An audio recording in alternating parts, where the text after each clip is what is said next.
그러면 그냥 앞에서부터 이때는 뭐 순차로 갖고 와도 상관없고, 그렇죠. 그러면 결국 우리는 가져와서 읽고 비교하는 이 행동을 순차 탐색으로 했을 때는 9번을 통해서 찾았는데, 자, 얘 같은 경우에는 몇 번 했어요? 중간에 55 한번 뽑았고, 그 다음에 87 한번 뽑았고, 그 다음에 69, 70, 최대 4번.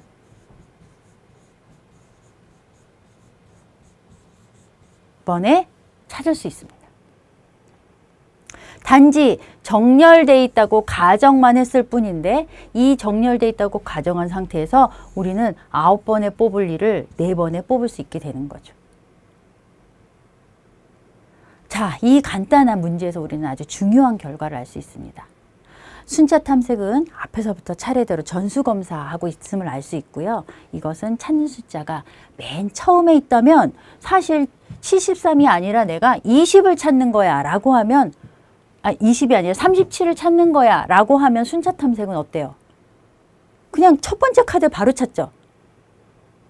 하지만 내가 37이 맨 마지막에 있다고 가정을 하면 10번을 통해서, 그러니까 운이 좋으면 와, 한 번에, 운이 나쁘면 10번에 이렇게 되는 거예요. 그런데 정렬이 돼 있다고 가정을 하고 이진 탐색으로 해결을 하면 어떻게 되냐면, 운에 따르지 않고 운하고 상관없이 우리는 최대 몇 번 어떤 숫자를 찾아도 4번 이상의 우리가 찾을 수 있다라는 결과를 얻을 수 있는 거예요. 그러면 여기서 이제 여러분들이 상식적으로도 굉장히 아실 거예요. 그러면 어느 게 좋을까요? 19번, 10번. 카드가 10개였는데 이 정도야. 그럼 카드가 100개야. 그럼 어느 게 더 좋을까요? 이진 탐색으로 가운데 걸 찾아서 오른쪽, 왼쪽 50개를 확 결정하는 선상에서 버린다고 한다면 굉장히 좋은 방법이 될 수 있겠죠. 자, 이것이 바로 여러분들이 지금 이제 앞으로 배워야 할 알고리즘이고, 알고리즘을 이렇게 따져가면서 어느 게 더 좋으니, 얘는 5번에 찾아, 얘는 2번이면 찾을 수 있어. 그게 운이 좋고 나쁘고를 떠나서 이렇게 찾을 수 있는 거야 라는 것들을 알고리즘마다 이제 여러분들이 배워나가시는 겁니다. 뭐 이제 간단한 문제 중에 또 뭐 동전 거스름돈 문제가 많이 나오고 있는데요. 뭐 동전 거스름돈 문제는 뭐냐면, 거스름돈이 870원일 때 가장 적은 수의 동전을 받을 수 있도록 해보자는 거예요. 그게 무슨 말이에요? 여러분들이 이제 870원을 거스름돈을 받을 건데, 자, 이때 뭘로 받으면 여러분들이 좋겠어요? 10원짜리 87개 받으시면 좋으시겠어요? 10원짜리? 아니면 뭐 50원짜리 좀 섞어가지고 받으면 좀 나아질까? 어떻게 받는 게 가장 좋으시겠습니까? 자, 10원짜리로 87개를 주면 주는 사람은 어때요? 생각 안 해도 되죠? 그냥 10원짜리 87개 쭉 세가지고 주면 돼요. 초등학생도 할 수 있어. 자, 근데 받는 사람은 아주 기분이 안 좋습니다. 자, 근데 50원짜리를 섞어. 그럼 어떻게 될까요? 50원짜리 17개랑 10원짜리 2개면 돼요. 자, 19개로 바로 줄었죠? 자, 근데 50원짜리가 들어가는 순간 어떻게 됐어요? 주는 사람은 이제 계산해야 돼. 50원짜리 몇 개를 줘야 되지?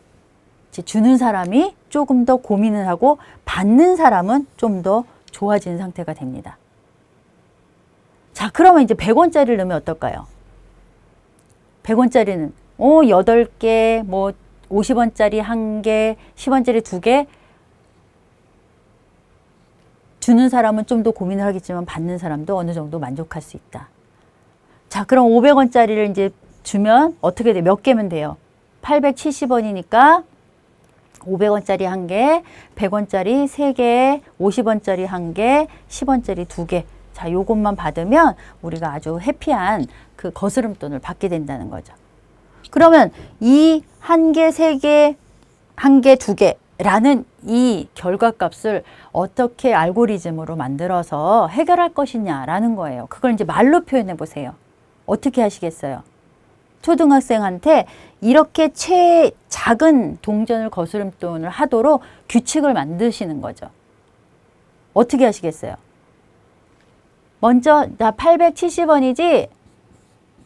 네가 가지고 있는 동전이 500이고 100원이고 50원짜리가 있고 10원짜리가 있어. 그러면 먼저 제일 큰 걸 여기서 빼. 그럼 870에서 500을 빼죠. 제일 많은 숫자를 먼저 주는 거야. 그럼 나머지가 370원이지. 자, 그 다음에 500보다 작으니까 자, 그 다음 두 번째 큰 거를 빼. 그러면 370에서 3개, 100원짜리 3개면 또 줄어들어. 그럼 370에서 300을 빼. 그러면 70이 남아. 자, 그 다음 큰 숫자를 또 빼. 어때요? 큰 숫자를 계속 빼고 있죠? 규칙이에요. 이러한 규칙을 이용하면 거스름돈이 얼마일 때 가장 적은 수의 동전을 받을 수 있는 결과를 나타내는 그런 알고리즘이 되는 거죠. 사실 이 방법은 우리가 이제 뒤에 배우겠지만 바로 실제 있어요. 그리디 알고리즘이라는 게 있어요. 그래서 제일 큰 것부터 무조건 제외하고 보자. 제일 좋은 것부터 빼보자. 아니면 제일 작은 것부터 뺄까? 제일 나쁜 것부터 뺄까? 라는 걸 고민하는 것이 바로 그리디 알고리즘입니다. 재미있으시죠? 자, 이게 바로 굉장히 심플하지만 사실 진짜 이런 방법으로 해결하는 알고리즘이 있다라는 거. 자, 그럼 마지막으로 뭐 가짜 동전 찾기 이제 알고리즘인데 이 문제는 조금 복잡한 문제예요. 자, 동전 더미가 있는데요. 그 안에 가짜 동전이 하나 들어있다는 거예요. 그래서 동전 더미가 뭐 100개일 수도 있고 1000개일 수도 있고 10개일 수도 있고 동전이 몇 개인지는 모르겠지만 하나가 가짜 동전이 들어가 있다는 거예요. 이거를 그중에 가짜 동전을 내가 찾아내고 싶다는 거예요. 자, 이걸 찾아낼 때 우리가 어떤 알고리즘으로 얘를 찾아낼 수 있을까? 자, 이때는 이제 좀 복잡한 문제이기 때문에 조건이 들어갑니다. 조건은 저울을 사용해. 이 이야기는 가짜 동전하고 진짜 동전이 무게가 약간 차이가 있어. 가짜가 좀 가볍네. 뭐 이런 조건이 있는 거죠. 그 다음에 가능한 저울의 동전을 다는 횟수를 줄이는 방법을 생각해 보자는 거예요. 뭐 무한히 달어. 그럼 상관없어. 그럼 어떻게 하시겠어요? 어떻게 했어요? 하나씩 찾을 때 어떻게 하겠습니까? 100개야. 그러면 하나 꺼내. 한쪽에 놓고 나머지 하나 꺼내. 얘를 기준으로 오른쪽 걸 계속 99번을 바꿔나가면 그 중에 하나 얘랑 차이가 있는 걸 찾을 수 있겠죠? 그게 바로 하나씩 찾을 때예요.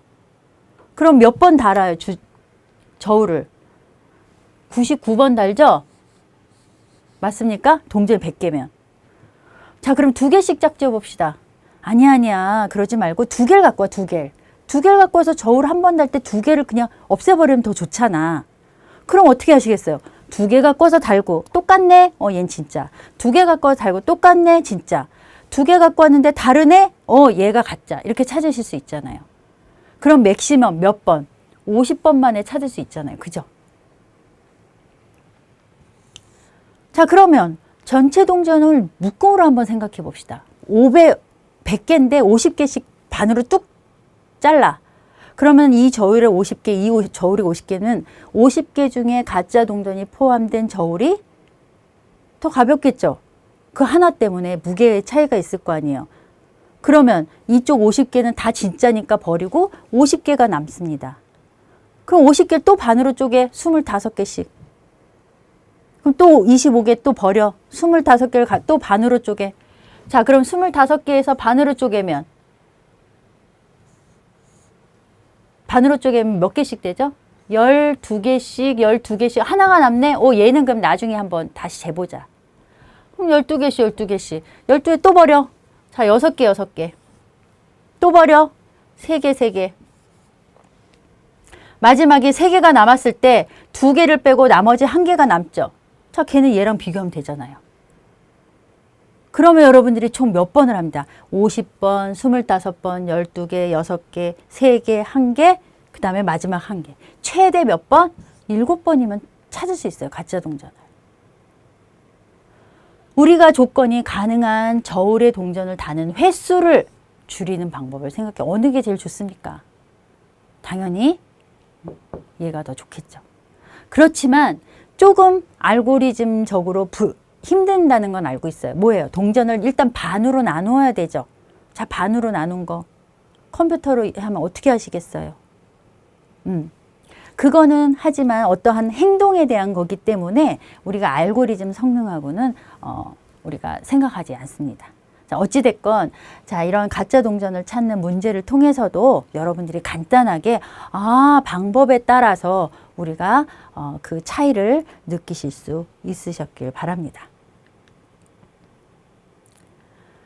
자, 지금까지 4가지 문제 해결을 위한 알고리즘을 살펴봤는데요. 같은 일, 즉 가져온다, 비교한다, 저울을 사용한다, 무게를 잰다. 자, 이렇게 반복적으로 하는 일이 얼마나 많이 하느냐가 알고리즘의 성능이 되는 것을 우리가 이 4문제를 통해서 알아볼 수 있었습니다. 지금까지 알고리즘에 대한 기본 개념을 살펴보았고요. 다음 시간에는 알고리즘의 생성 단계 중에서 아까 생성 단계에 4가지 있었죠. 자, 그 중에 표현 단계, 표현 방법 4가지를 우리가 좀 살펴보도록 하겠습니다. 오늘 첫 시간은 여기에서 마치도록 하겠습니다. 감사합니다.